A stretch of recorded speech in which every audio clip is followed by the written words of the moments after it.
Hello दोस्तों, कैसे हैं आप सब। आशा करता हूं कि आप सब सुरक्षित होंगे और घर पर रह के अपनी तैयारी को अच्छे से कर रहे होंगे। दोस्तों, हम लोगों ने वर्ण विचार खत्म कर लिया था। वर्ण विचार में पूरी की पूरी संभावनाएं हमने खंगाली हैं। जहां जहां से प्रश्न आ सकता है उन सभी क्षेत्रों को हमने अच्छे से बारीकी से समझ लिया है। 7 क्लासेस हुई थी वर्ण विचार की। अगर आपने नहीं देखी है तो यूपीटीईटी का अलग से प्लेलिस्ट बना हुआ है, वहां पर जाके उन क्लासेस को आप ज्वाइन कर सकते हैं, उन क्लासेस को आप कर सकते हैं। और यदि आप टीईटी के बैच में एडमिशन चाहते हैं तो ऐप को डाउनलोड करें, वहां से खुद को इनरोल कर लें। और यदि आपको समझ में नहीं आ रहा है कि आपको कैसे ज्वाइन होना है तो आप दिए गए नंबर्स पे, डिस्क्रिप्शन में जो नंबर्स दिए गए हैं उन पे भी कॉल कर सकते हैं, टेलीग्राम चैनल भी ज्वाइन कर सकते हैं। तो जो भी वहां पर है, जो सुविधाएं आप चाहते हो वो सब कर सकते हैं। दोस्तों, आपके लिए अलग अलग और बैचेस चलाई जा रही हैं। एसआई के बैच चल रही है, टीईटी के बैच चल रही है। जो भी आपको जिस भी परीक्षा की तैयारी आप कर रहे हो उसके लिए आप बड़े आराम से वहां पे ज्वाइन कर सकते हैं। बहुत शानदार फैकल्टी के द्वारा आपके लिए यह पूरी की पूरी जो है क्लासेस दी जा रही हैं। यहाँ मार्गदर्शन लें और अपनी पढ़ाई को खूब अच्छे से करते रहें। दोस्तों, एक बात और कि यहाँ पर टेस्ट सीरीज भी आपके लिए शुरू किया जा रहा है, उसको भी बहुत ज़्यादा आप प्यार देंगे, हमें यह पूरा भरोसा है। और ज़्यादा से ज़्यादा इसको शेयर भी करेंगे। अपने विचार हमको कमेंट बॉक्स में ज़रूर बताएं। तो आज हम संधि शुरू कर रहे हैं। संधि की हमारी यह पहली क्लास होने वाली है और इसमें हम संधि डिटेल से समझेंगे। बहुत इनिशियल लेवल से, बहुत शुरुआती स्तर से समझना शुरू करेंगे और आपकी परीक्षा के स्तर तक हम यहाँ पर जाएंगे। चलिए शुरू करते हैं। सबसे पहले प्रश्न यही उठता है कि हम संधि कहें किसको, संधि होता क्या है। तो संधि के बारे में सबसे पहले हम जान लेते हैं कि संधि हम कहेंगे किसको। ठीक है, देखिए, संधि होता है और एक शब्द और है जिसको हम कहते हैं संयोग। संयोग आमतौर पर जब आप किसी से बात करते हैं तो वह संधि और संयोग को एक ही बताता है कि देखिए यहां पर संधि हो गया, यहां पर संयोग हो गया। जब दो चीजें आपस में मिल जाती हैं तो लोग कहते हैं संयोग हो गया इसका। या फिर जब दो चीजें आपस में मिल जाती हैं तो लोग क्या कहते हैं, संधि हो गया। ठीक है ना। लेकिन इसमें एक विशेष अंतर है, इसमें एक विशेष अंतर है। वह क्या है, इसको समझने की जरूरत है। देखिए, होता क्या है ना, जब दो शब्द आपस में मिलते हैं, यहां पर मैं लिखता हूं, चलिए, काम। मैंने एक शब्द लिखा काम। यहां पे का के साथ आ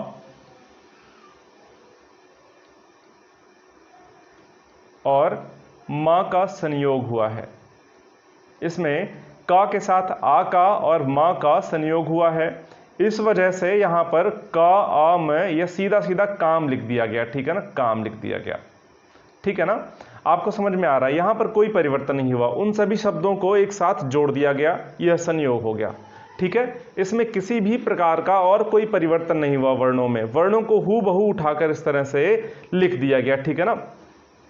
अब जैसे मैं लिखता हूं एक शब्द और, अच्छा, इसको ऐसे और डिटेल में ना करें तो ऐसे कर लेते हैं हम इसको। यहां काम लिखा हुआ है ना, तो यहां पे हमने क्या किया, का के साथ मां को जोड़ दिया, तो यह क्या हो गया, काम हो गया।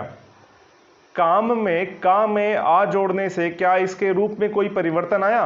काम को एक साथ लिख दिया, का और म, यह दोनों अलग अलग थे, इनको एक साथ करके हमने काम लिख दिया। यह तो हो गई संयोग की बात, यह संयोग है। लेकिन मैं कहता हूं यहां पर कि मैं लिखता हूं कल्पांत। चलिए, एक शब्द मैंने लिखा कल्पांत। अब क्या हो रहा है यहां पर, क्या ऐसे ही शब्द आपस में जुड़ गए हैं, क्या इनमें कोई परिवर्तन नहीं हुआ? इसको देख लेते हैं, आपको अभी सब कुछ क्लियर हो जाएगा। देखिए, कल्पांत को अगर अलग अलग करने की बात करें तो क्या हो जाएगा, कल्प धन अंत। अब आपको समझ में आ गया होगा, यहां पे कल्प था और यहां पर प आधा था। ठीक है ना, प यहां पर आधा था और यहां पे आ है सिर्फ। ठीक है ना, कल्प धन अंत। यहां पे क्या है, कल्प धन अंत। यहां पर छोटा आ की मात्रा है प में और यहां पर छोटा आ है। लेकिन जब हमने कल्पांत लिखा तो यहां पर प में बड़ा आ की मात्रा लग गई। देख रहे हैं ना यहां पर परिवर्तन कैसे हुआ। शब्द दो शब्दों के अलग अलग मेल से यहां पर क्या परिवर्तन हुआ। देखिए यहां पर भी दो अलग अलग शब्द जुड़े हुए हैं, का और मां वर्ण जुड़े हुए हैं, यहां दो अलग अलग यहां पर वर्णों का मेल हुआ है, लेकिन यहां पर कोई परिवर्तन हुआ क्या। यहां पर का पर बड़ा आ की मात्रा है तो यहां पर का पर बड़ा आ की मात्रा लिख दी, यहां पर मां खाली है तो यहां पर मां खाली हो गया, लेकिन यहां पर का पर यहां पर पा पर छोटा आ की मात्रा है और यहां पर तो यह छोटा आ ही है, लेकिन यहां पर पा में तुरंत बड़ा आ की मात्रा आ गई। ठीक है ना, आप यहां पर परिवर्तन देख रहे हैं ना, किस तरह से शब्द परिवर्तित हो गया यहां पर संयोग होने से। बात आपको समझ में आई। संयोग और संधि में यही अंतर है कि जब दो वर्णों को आपस में जोड़ते हैं और उनमें कोई परिवर्तन ना हो तो वह संयोग हो जाता है, लेकिन जैसे ही परिवर्तन हो गया, शब्द में परिवर्तन हो गया जोड़ने पर, तो वह संधि हो जाता है। बात आपको समझ में आ रही ना, यह क्या हो जाएगा, संधि हो जाएगा। ठीक, जैसे यहां पर हम क्या कहते हैं, एक शब्द कपि धन इंद्र मैंने लिखा। अब मैंने लिखा कपि धन इंद्र, यहां पर देख रहे हैं ना, पा में किसकी मात्रा है, पा में यहां पर छोटी ई की मात्रा है, और यहां पर क्या है, यहां पर तो छोटी ई है ही पहले से। ठीक है ना, लेकिन जब इन दोनों को हम जोड़ेंगे तो कपि इंद्र नहीं हो जाएगा, यह कपींद्र हो जाएगा, कपींद्र।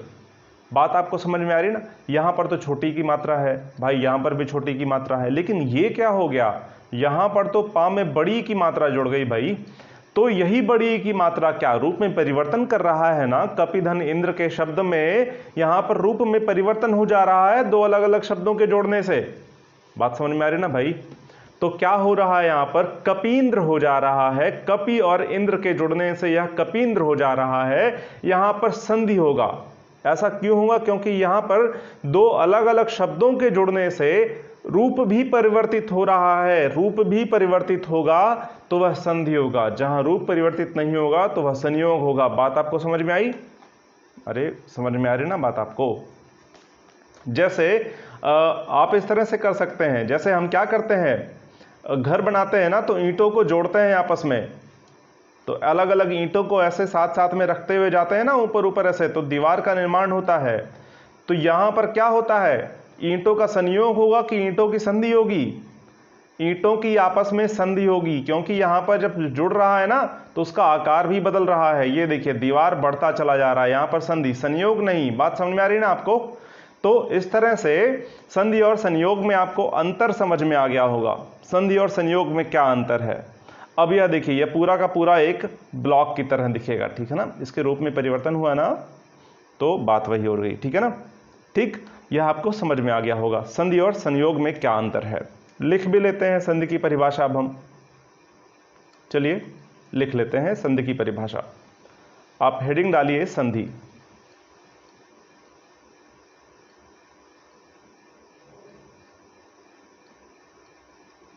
संधि, यहां पर इसको हम लोग नीले पेन से लिखेंगे।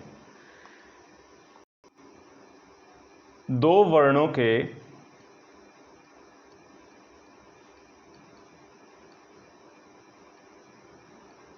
आपस में मिलने से, एक मिनट,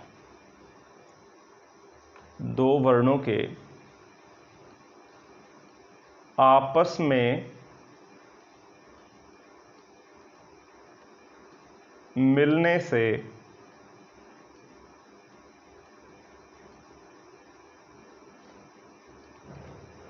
जो परिवर्तन होता है या फिर जो विकार उत्पन्न होता है,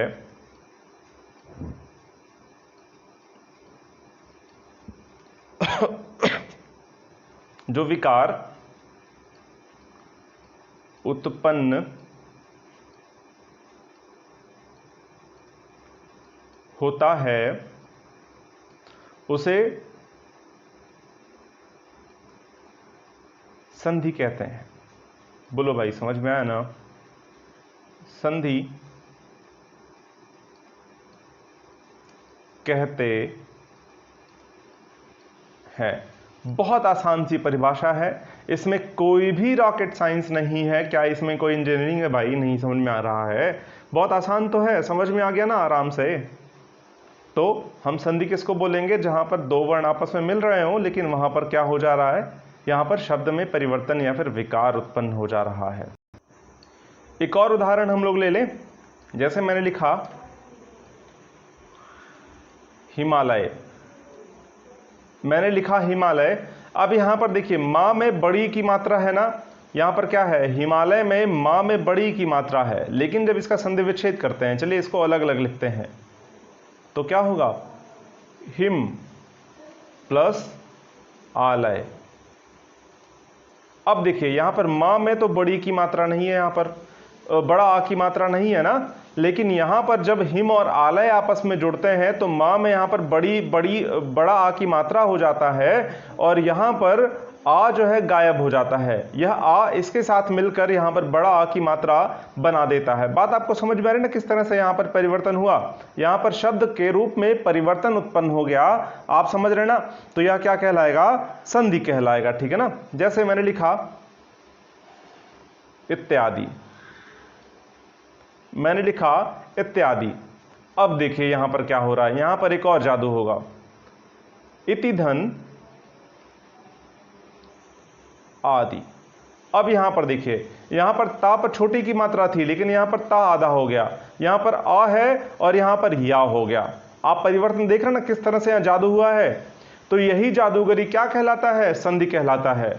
संधि इसी जादूगरी को कहते हैं कि जब दो चीजों को आपस में जोड़ दीजिए तो वह परिवर्तित हो जाए।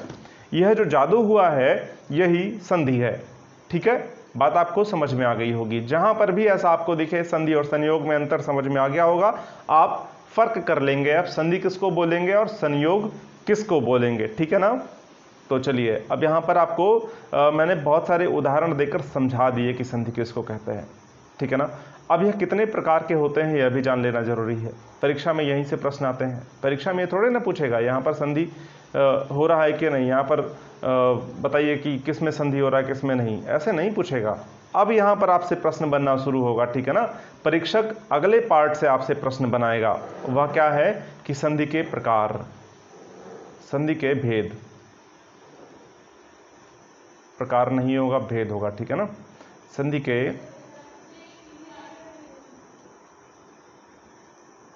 भेद। तो यहां पर संधि के भेदों की बात करें तो संधि तीन कहे जाते हैं, ठीक है ना। पहला होगा स्वर संधि,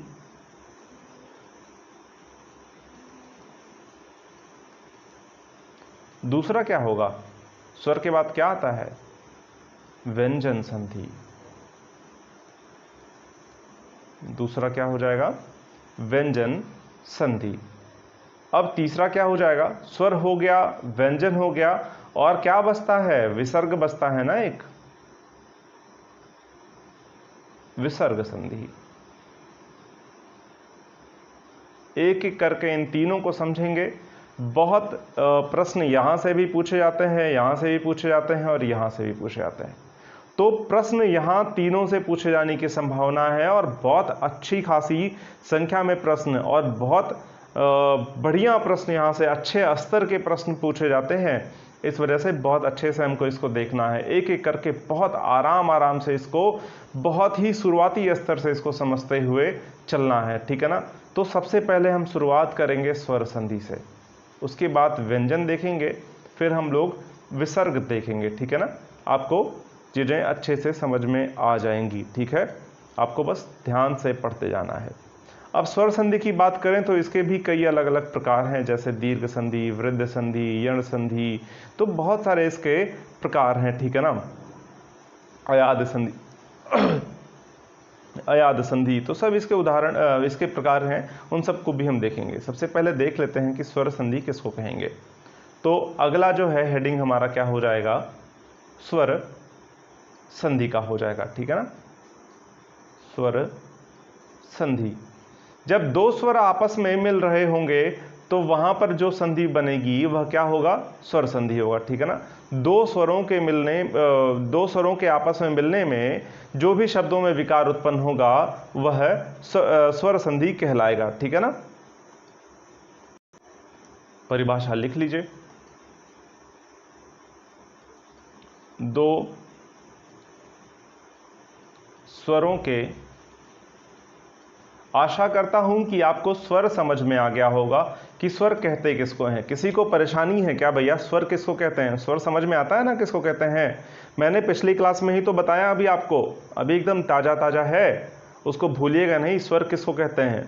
ठीक है, तो यहां पर दो स्वरों के मेल से होने वाले परिवर्तन, होने वाले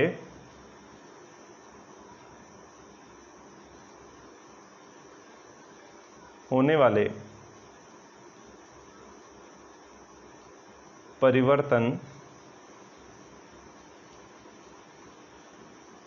को स्वर संधि कहते हैं।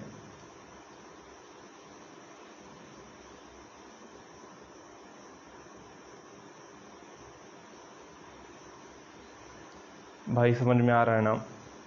बिल्कुल आ रहा होगा समझ में, आप लोग तो विद्वान हैं ही। ठीक है, बस थोड़ा सा मार्गदर्शन की आवश्यकता है आप सभी को, ठीक है ना।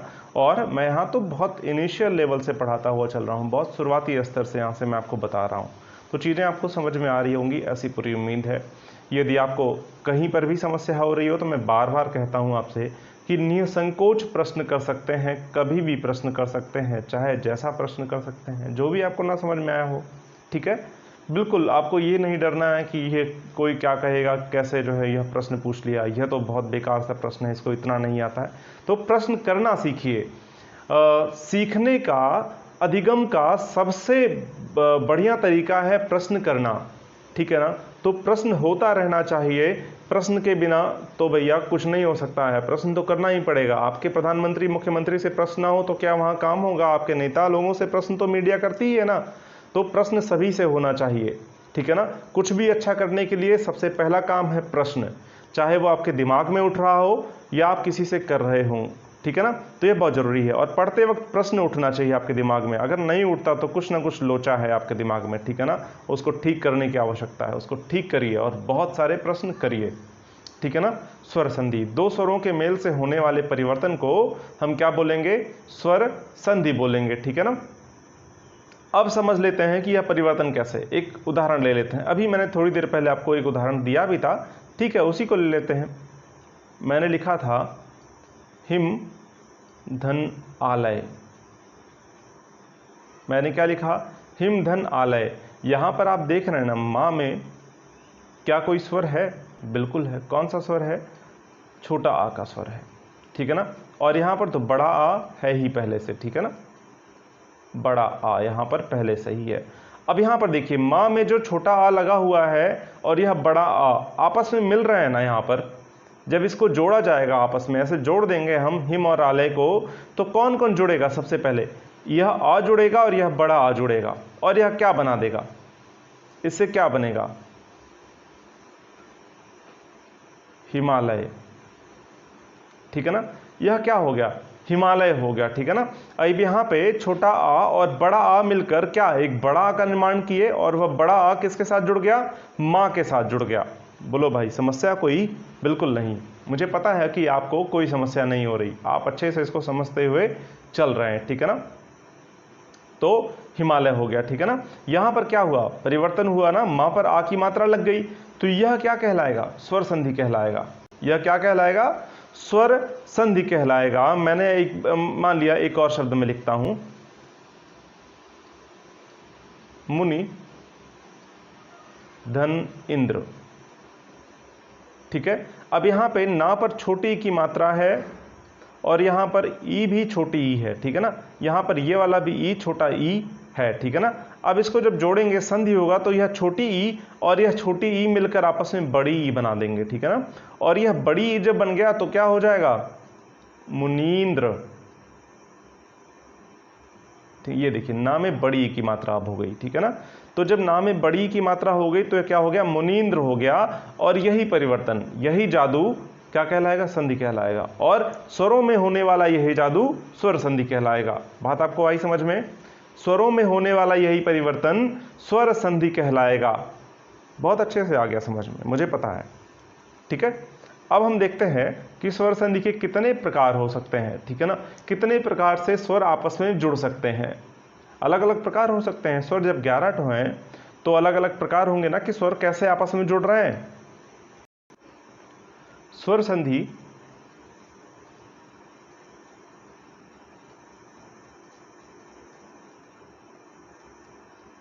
अलग अलग 5 प्रकार के होते हैं, ठीक है ना।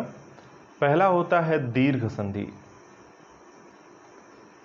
दीर्घ ऐसे लिखते हैं, दीर्घ स्वर संधि। नाम से आपको समझ में आ रहा होगा दीर्घ स्वर कौन कौन से होते थे, बड़ा आ, बड़ी ई, बड़ा ऊ, ठीक है ना। तो जहां पर उनका काम आएगा तो वहां पर दीर्घ स्वर संधि हो जाएगा।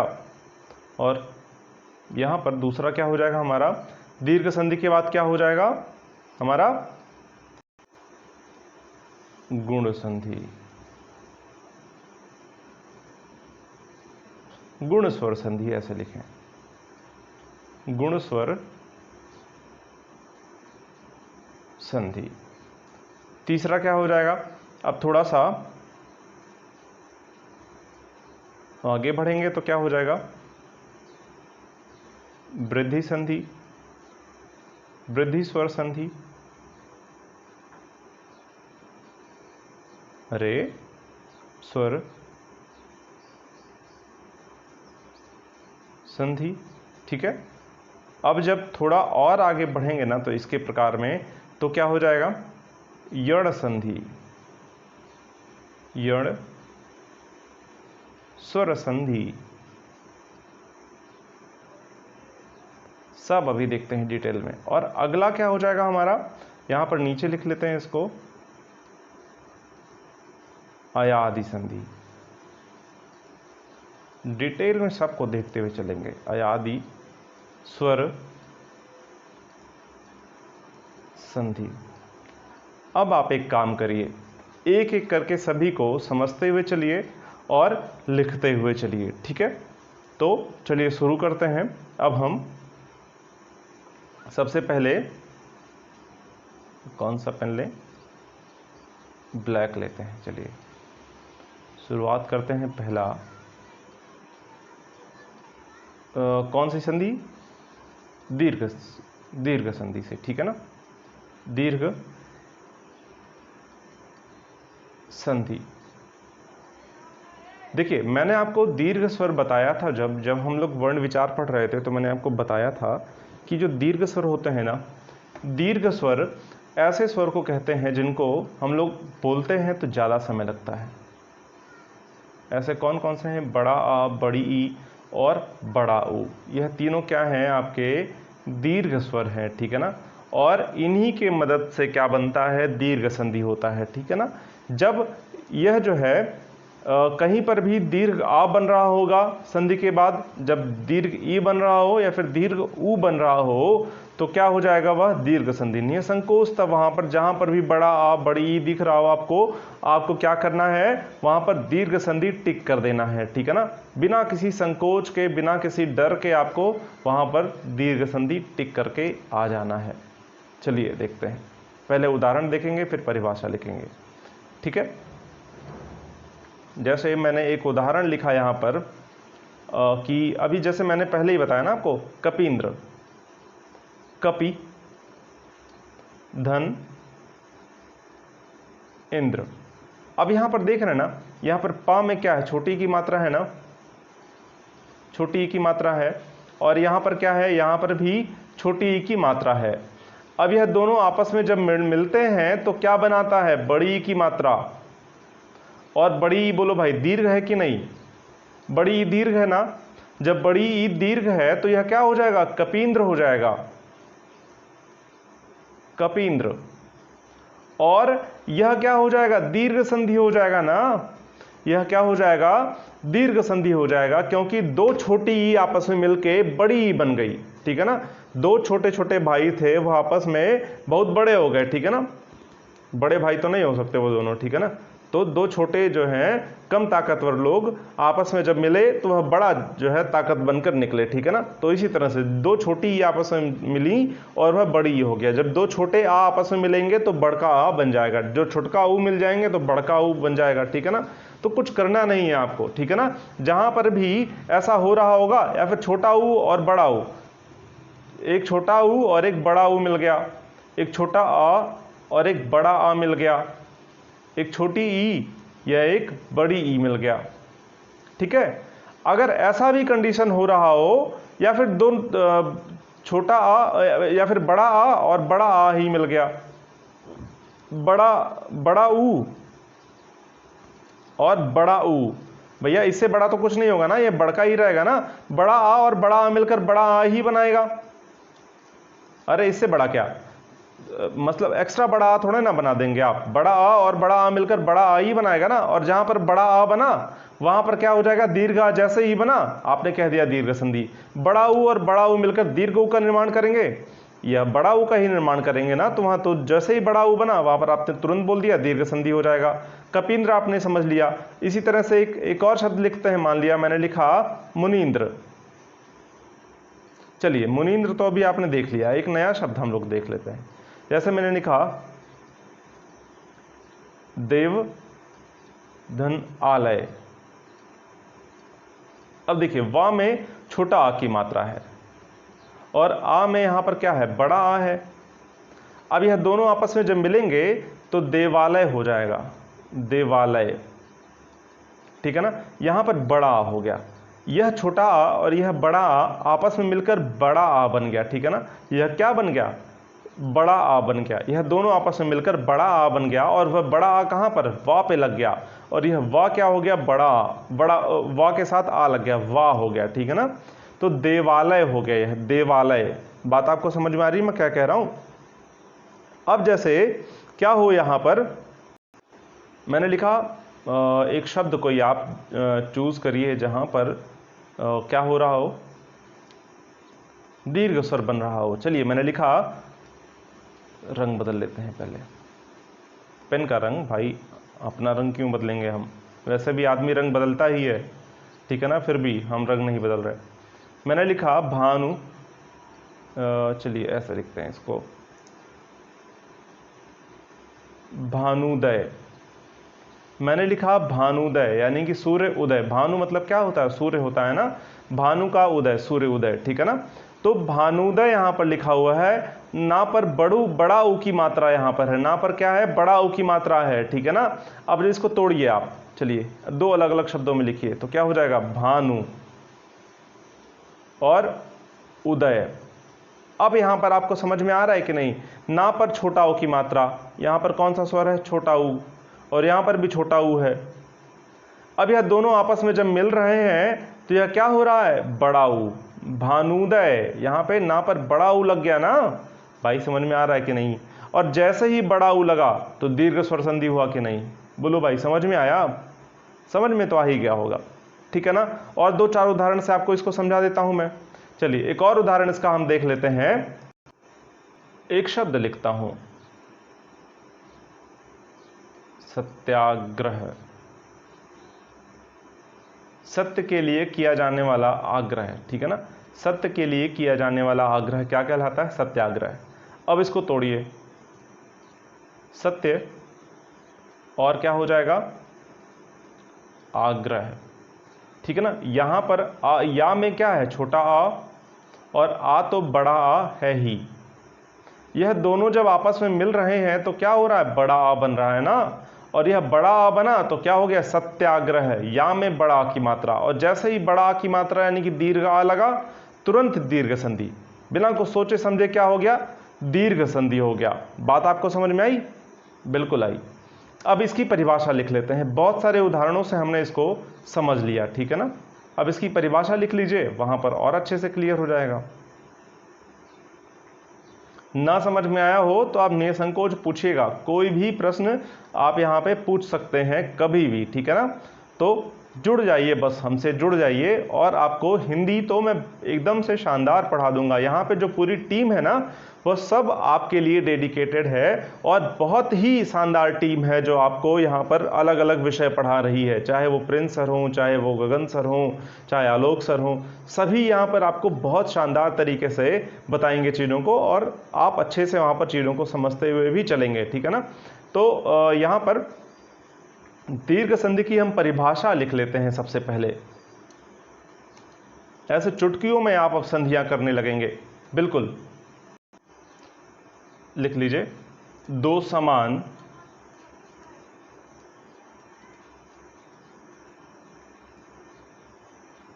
स्वर के मिलने से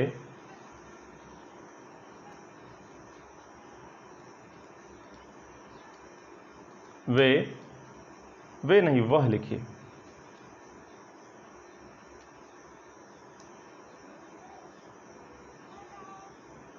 से ऐसे लिखिए, मिलने से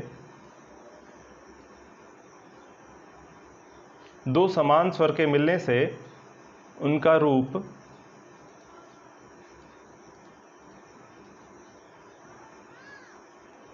परिवर्तित हो जाता है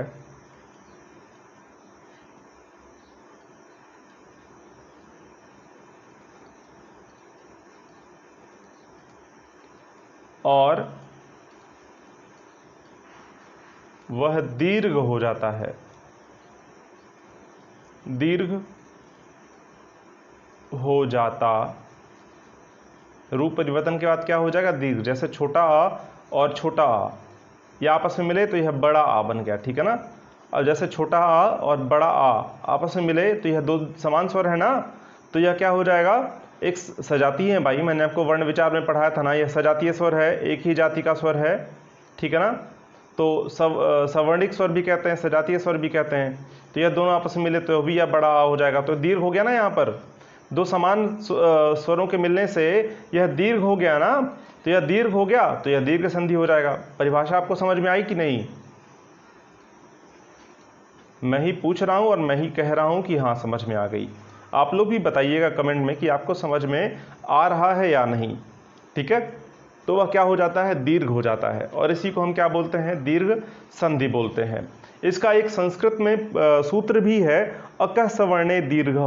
अकः सवर्णे दीर्घ, यानी कि जब दो समान वर्ण आपस में मिलते हो तो वह दीर्घ संधि कहलाता है, ठीक है ना। दो समान वर्ण आपस में मिलकर दीर्घ हो जाते हो तो वह दीर्घ संधि। लेकिन यह संस्कृत के लिए है, हिंदी के लिए सूत्र नहीं होता है। हिंदी और संस्कृत दोनों में सूत्र होता ही है, दोनों के लिए संधि तो एक ही है, इसमें कोई दिक्कत नहीं है। लेकिन संस्कृत जब आप पढ़ेंगे तो ऐसे सूत्रों को पढ़ेंगे। हम क्यों हिंदी में उन संस्कृत के सूत्रों को लेके आए? हम बहुत आसानी से यहाँ ऐसे ही समझ सकते हैं। जबरदस्ती का संस्कृत के सूत्रों को उठा के यहाँ पे घुसेड़ लेने से कोई मतलब नहीं बनता है। मैं आपको बताता हुआ चलूंगा ऐसे सूत्रों को, मैं उसको लिखवाऊंगा नहीं अलग से। मैं आपको बता दे रहा हूँ कि दीर्घ संधि का एक सूत्र होता है, अकः सवर्णे दीर्घ, यानी कि दो समान वर्णों का जो मेल होता है तो वह दीर्घ संधि हो जाता है, ठीक है ना। दो समान वर्ण आपस में जब दो समान स्वर आपस में मिल जाते हैं तो वह जो है दीर्घ हो जाता है, और इसी को हम क्या बोलते हैं? दीर्घ संधि बोलते हैं, ठीक है ना। और इसी तरह से इसका एक दो उदाहरण अगर हम देखें तो क्या हो जाएगा? तो वह सूत्र मैं लिखवाऊंगा नहीं आपको, क्योंकि वह संस्कृत के सूत्र है। हिंदी में क्यों खामखा उसको घुसेड़ के लेके आए, ठीक है ना। हालांकि काम करेगा हिंदी में भी, वह हिंदी के लिए और संस्कृत के लिए संधि एक ही होता है। फिर भी हम संस्कृत पढ़ रहे हैं तो संस्कृत में ही देखेंगे उसको, हिंदी में हम लोग क्यों उसको लेके आए, ठीक है ना, बिना बात के। हमको आसानी से तो यहाँ अपनी परिभाषा से भी समझ में आ जा रही है ना बातें। अब इतनी चीज़ों के लिए आपको ट्रिक ढूंढना पड़े कि संधि का कोई ट्रिक मिल जाए तो, अरे भाई अब कुछ चीज़ों के लिए तो ट्रिक ना ही ढूंढिए, आप अपना दिमाग भी लगाइए। हर चीज़ के लिए आपको ट्रिक ढूंढना पड़े, हर चीज़ के लिए शॉर्टकट ढूंढना पड़े तो क्या ही मतलब रह जाएगा। आपको अध्यापक बनना है यार। तो यदि आप चाहते हैं कि आप दुनिया में अलग जगा सकें शिक्षा की, तो ट्रिक्स से और शॉर्टकट तरीकों से दूर भागिए, ठीक है ना। आप चाहते हैं कि आप जहां पर भी रहें उन्नति करें तो शॉर्ट ट्रिक से भागिए। There is no short tricks for success, ठीक है ना। सक्सेस के लिए कोई भी शॉर्ट ट्रिक नहीं होता है, हमेशा आपको डिटेल में जानना चाहिए हर चीज़ों को। शॉर्ट ट्रिक से आप परीक्षा पास कर सकते हैं। अरे भैया जीवन की परीक्षाएं शॉर्ट ट्रिक से नहीं पास होती हैं। ये कॉपी पेपर वाला पास हो जाए तो बात अलग है, ठीक है ना। और यह तो एक दिन के लिए होता है भाई, आपको याद रखना है अलग। शॉर्ट ट्रिक्स आपसे भूलती रहती हैं बहुत ज़्यादा, आप ऐसे याद करिए, क्या दिक्कत है। यहाँ पर जो है दीर्घ संधि का क्या हो जाएगा? दो समान स्वर आपस में मिलें और वहां पर जब इनका रूप परिवर्तित हो जाए और दीर्घ हो जाए तो वह दीर्घ संधि हो जाएगा। मैंने आपको बताया ही था। विद्या धन अर्थी, ठीक है ना। विद्या अर्थी का मतलब यहां पर लास्ट वाला अर्थी मत जोड़ लीजिएगा, ठीक है ना। विद्या को अर्थी पर ले जाने वाला, ठीक है ना। तो ये नहीं हो जाएगा। अर्थी मतलब अर्जित करने वाला, ठीक है ना। तो यहाँ पर अर्थी का अर्थ होता है अर्जित करने वाला, ठीक है ना। पता चला कि आप लोग बोल दें कि विद्या की अर्थी, यानी कि विद्या तो गई, ठीक है ना, ऐसा नहीं है। विद्यार्थी मतलब क्या हो जाएगा, विद्या को अर्जित करने वाला, ठीक है ना। विद्या धनार्थी, यहाँ पर क्या है, यहाँ पर आ की मात्रा है ना इसमें, और यहाँ पर छोटा आ है, यह दोनों आपस में मिलेंगे तो क्या हो जाएगा, दीर्घ आ, और दीर्घ आ बना तो यह क्या हो गया, विद्यार्थी। यह क्या हो गया, विद्यार्थी, ठीक है ना। तो यह बात आपको ध्यान रखनी है। हम लोग क्या करते हैं ना, बहुत सारे शब्दों को इस तरह से तोड़ मरोड़ के लिखते हैं और समझते हैं, तो उसका भी अर्थ हम लोग गलत गलत निकाल लेते हैं। जैसे यहाँ पर यह अर्थ नहीं होगा बिल्कुल भी कि यह जो है अर्थी है, विद्या की अर्थी, ये विद्यार्थी। अर्थ मतलब होता है, अर्थी मतलब होता है प्राप्त करने वाला, अर्थ मतलब प्राप्त करना, ठीक है ना। जैसे बहुत सारे शब्दों को हम लोग गलत अर्थ में जानते हैं।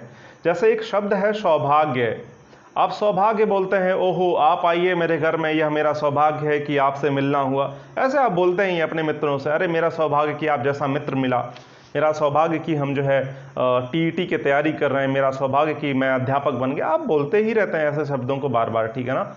सौभाग्य का अर्थ कतई नहीं होता है कि आपका अच्छा भाग्य, ठीक है। इस बात को अब दोबारा मत बोलिएगा, यह शब्द कभी दोबारा मत प्रयोग करिएगा। सुभाग्य होता है, ठीक है ना। देखिए मैं आपको बता ही दे रहा हूं, जब बात निकली है तो हो ही जाए, ठीक है ना। मैं बता दे रहा हूं, यहां पर एक शब्द होता है सुभाग्य, और जो आप बोलते हैं वह है सौभाग्य। आपने दुल्हन को सुना है ना, जब दुल्हन को कोई आशीर्वाद देता है तो कहता है सौभाग्यवती भवः। इसका मतलब यह नहीं होता है कि वह जो है कह रहा हो, कई बार तो आशीर्वाद देने वाले को नहीं पता होता उसने कौन सा आशीर्वाद दे दिया, वह तो समझता है मैंने कहा कि इसका अच्छा भाग्य बने, ठीक है ना, सौभाग्य हो जाए। अरे ऐसा नहीं होता। सौभाग्य का अर्थ होता है पति या वर, पति, ठीक है ना। तो इसलिए कहते हैं सौभाग्यवती भव, ठीक है ना। सुभाग्य का अर्थ होता है सुंदर भाग्य। समझे ना यहां पर क्या अर्थ होगा। बहुत सूक्ष्म अंतर है इन दोनों शब्दों में, लेकिन हम लोग गलत गलत अर्थ निकाल लेते हैं इसका, ठीक है ना। तो सौभाग्य का अर्थ होता है पति या वर, ठीक है ना, इस बात का ध्यान रखिएगा। अब किसी को बुलाकर मैं हो मेरा सौभाग्य कि आप मेरे घर आए, अरे भैया वो कैसे पति आपका हो सकता है, ठीक है ना। बात समझ में आई।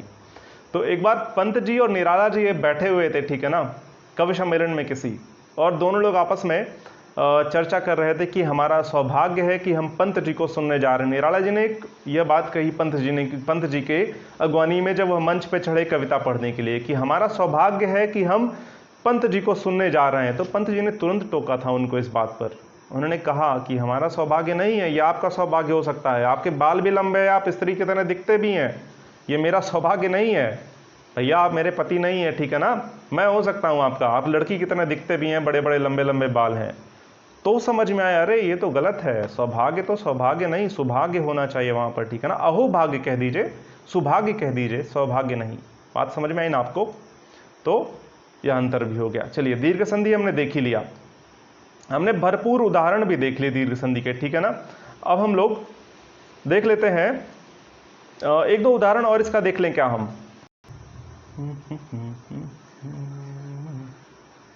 चलिए एक और इसका उदाहरण देखते हैं। मैंने लिखा यहां पर, चलिए एक शब्द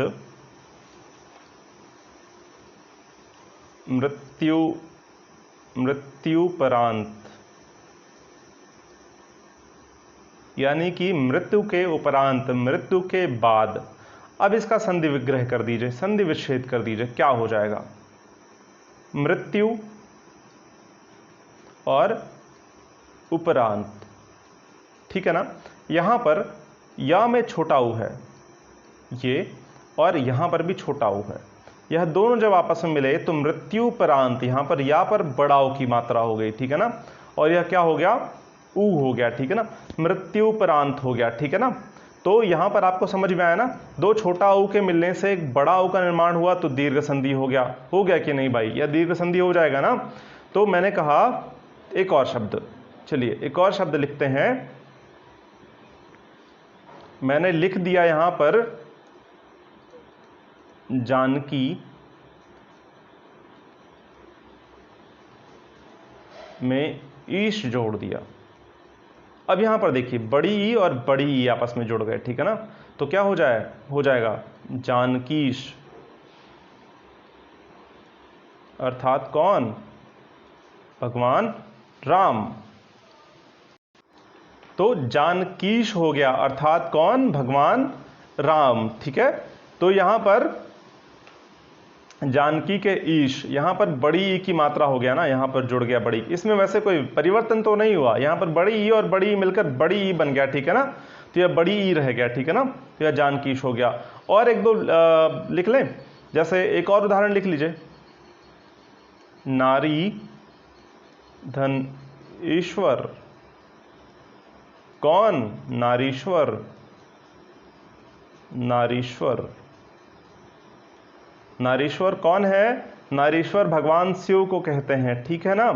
तो नारीश्वर, तो नारी और ईश्वर के जुड़ने से बड़ी ई और बड़ी ई की मात्रा, दो समान स्वर जुड़ रहे हैं ना आपस में, दो समान स्वर जब आपस में जुड़ेंगे तो क्या हो जाएगा, वह दीर्घ संधि हो जाएगा। बात आपको समझ में आई ना। अब यहां पर कुछ और उदाहरण लिख लें, जैसे मैंने लिखा अधीक्षण, एक शब्द लिखा अधीक्षण, इसका मतलब क्या हो जाएगा, अधिधन ईक्षण, ठीक है। तो यहां पर छोटी की मात्रा और यहां पर क्या है, छोटी की मात्रा, जब यह दोनों आपस में जुड़ गए तो यह हो गई बड़ी की मात्रा। छोटा ताकतवर और छोटू ताकतवर, तो यह क्या हो गए, बड़कू ताकतवर, ठीक है ना। बात आपको समझ में आई। यहां पर जहां पर भी आपको बड़ी ई, बड़ा आ, बड़ा ऊ दिखे, बिना कुछ सोचे आपको क्या कर देना है, वहां पर दीर्घ संधि टिक कर देना है। और भी कुछ आप लिख लीजिए उदाहरण, जैसे मैंने लिखा सेवार्थ। भरपूर उदाहरण आप करते हुए चलिए जिससे आपको आगे दिक्कत ना हो। समझ में आई ना बात। सेवार्थ, सेवा में क्या जुड़ेगा, अर्थ, ठीक है ना। तो सेवा में आ की मात्रा है, यहां पे आ की मात्रा है ना, बड़ा आ, और यहां पे छोटा आ, ठीक है ना। तो यह मिलकर क्या बनाया, बड़ा आ, यानी कि दीर्घा का निर्माण हुआ, दीर्घा बन गया तो दीर्घ संधि हो गई, कोई दिक्कत। चलिए मैंने एक और शब्द लिखा परम, और इसमें आत्मा शब्द जुड़ गया, आत्मा शब्द जुड़ा तो क्या हो गया, परमात्मा। अब यह कौन हो गया, परमात्मा हो गए, ठीक है ना। परमात्मा में आ की मात्रा, बड़ा आ की मात्रा, ठीक है ना। अब देखिए एक काम और करने का प्रयास किया करिए, जैसे यहां पर परम और आत्मा आ गया, तब तो आप तो कर लेंगे कि यहां पर परम और आत्मा आ गया, आ की मात्रा आ गई तो यहां परमात्मा ही हो जाएगा। लेकिन अगर किसी ने आपसे परमात्मा लिख कर दे दिया ऐसे परमात्मा, अब पूछ ले कि इसको आप संधि विच्छेद कर दीजिए, कैसे करेंगे। तो आपको सोचना पड़ेगा परम और आत्मा को कहां कहां से तोड़े। पर धन महात्मा करेंगे क्या, पर और महात्मा, चलिए कर दीजिए। क्या इसका पर का कोई अर्थ निकल रहा है और महात्मा का कोई अर्थ निकल रहा है, बिल्कुल नहीं निकल रहा है।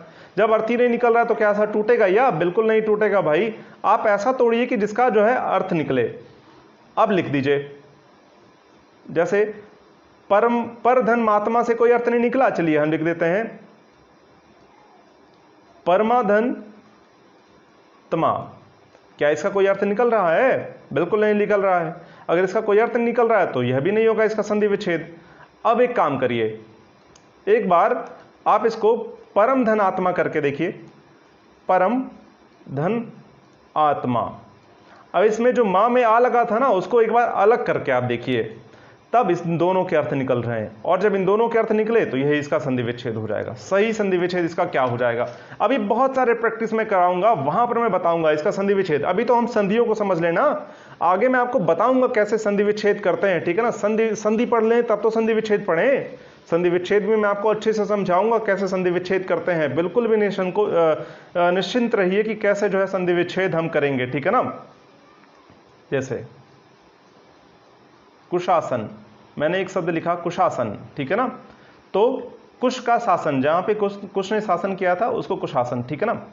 या फिर मैं कहाँ से कहाँ पहुँच गया। कुशासन का मतलब होता है गलत शासन, ठीक है ना। अरे भाई मैं कहाँ रामायण में आ गया, ठीक है ना। चलिए, कुशासन मतलब कुश का शासन, जैसे राम का शासन राम शासन होता है ना, उसी तरह से कह सकते हैं। चलिए, मैं अलग ही दुनिया में कहीं खोया हुआ था। कुशासन मतलब होता है गलत शासन, गंदा शासन, खराब शासन। जिसका भी शासन खराब हो उसको कुशासन कहते हैं, और जिसका शासन अच्छा हो, जहाँ पर शासन अच्छा चलता हो, उसको सुशासन कहते हैं, ठीक है ना। जैसे आप कहते हैं बिहार में नीतीश का सुशासन, ठीक है ना। सुशासन बाबू नाम ही पड़ गया उनका, सुशासन और कुशासन, ठीक है ना। तो कुशासन मतलब होता है गंदा शासन। वो मैंने कुश का आसन कह सकते हैं, ठीक है ना। कुश का आसन, मैं कहाँ, वो मुझसे गलती हो गई, मैंने क्या बोल दिया, ठीक है ना। कुश का शासन मैंने बोल दिया, ठीक है ना। कुश आसन हो सकता है या तो कुशासन हो सकता है, ठीक है ना। तो कुश मतलब होता है घास, जो दूब होता है ना, उसका आसन, उस पर कोई बैठे तो वह कुशासन होता है। या फिर कुशासन मतलब होता है जहां पर खराब शासन चल रहा हो, कुछ भी हो सकता है, ठीक है ना। तो यहां पर कुश धन आसन हम इससे लें, ठीक है ना। तो कुश धन आसन, यहां पर शाह में क्या है, बड़ा छोटा की मात्रा है, यहां पर बड़ा की मात्रा है। यह दोनों मिलकर आपस में क्या हो गए, बड़ा की मात्रा बना लिए। जैसे यहां पर बड़ा यानी कि दीर्घ बना, या क्या हो गया, दीर्घ संधि हो गया। यहां पर कुश मतलब क्या, घास, और आसन मतलब जहां पर आप बैठते हो, जो आपकी गद्दी हो, जहां पर आप बैठते हो, आसन ग्रहण करते हो, ठीक है ना। कुश की कुर्सी या फिर कुश का आसन जहां आप बैठते हो, ठीक है ना। तो यह क्या हो गया, कुशासन हो गया, ठीक है ना। अब जैसे इसको एक तरह से और, चलिए इसका कुधन शासन कर देंगे ना, तो गंदा शासन, इसका अर्थ हो जाएगा गंदा शासन। लेकिन जब कुश धन आसन करेंगे ना, तो इसका मतलब हो जाएगा घास का जो आपका बिछावन हो, या बैठने का जो आपका कुर्सी हो, जो भी हो आपका, जहां पर आप बैठते हो, ठीक है ना, वो कुश का अगर है तो उसको क्या बोलेंगे, कुश आसन बोलेंगे, ठीक है ना। तो आपको यहां समझ में आ गया। जैसे मैंने लिखा रत्नाकर, यहां पर देखिए आ की मात्रा है, नाम है दीर्घ संधि, रत्न धन आकर, ठीक है ना। रत्न धन आकर, रत्नाकर, ठीक है ना। तो आपको यह बात समझ में आ गई होगी दीर्घ संधि कहाँ होगा। हम लोग इसका संधि विग्रह भी करना सीखेंगे, ठीक है ना। तो हमने दीर्घ संधि को समझ लिया यहाँ पर अच्छे से। अब अगली क्लास में हम जो बाकी हमारे 4 और स्वर संधि बचे हुए हैं उनको भी समझने का प्रयास करेंगे और अच्छे से उनको कर लेंगे, ठीक है ना। आशा करता हूँ यह क्लास आपको समझ में आई होगी। अपने विचार कमेंट बॉक्स में हमको जरूर बताएं, हमारे साथ जरूर जुड़ें। आपको बहुत सारी चीज़ें यहाँ पर सीखने को मिलेंगी। आपको आपके पूरे कोर्स को अच्छे से यहाँ पर कवर किया जाएगा, टाइम पर रहकर कवर किया जाएगा। आप ऐप को डाउनलोड करें, वहाँ से हमको कोचिंग जंक्शन में इनरोल कर लें और इसका लाभ उठाएं। टेस्ट सीरीज को भी जरूर ज्वाइन करें। अगर टेस्ट सीरीज शुरू होती है तो हमारी बहुत आपको फायदा मिलने वाला है।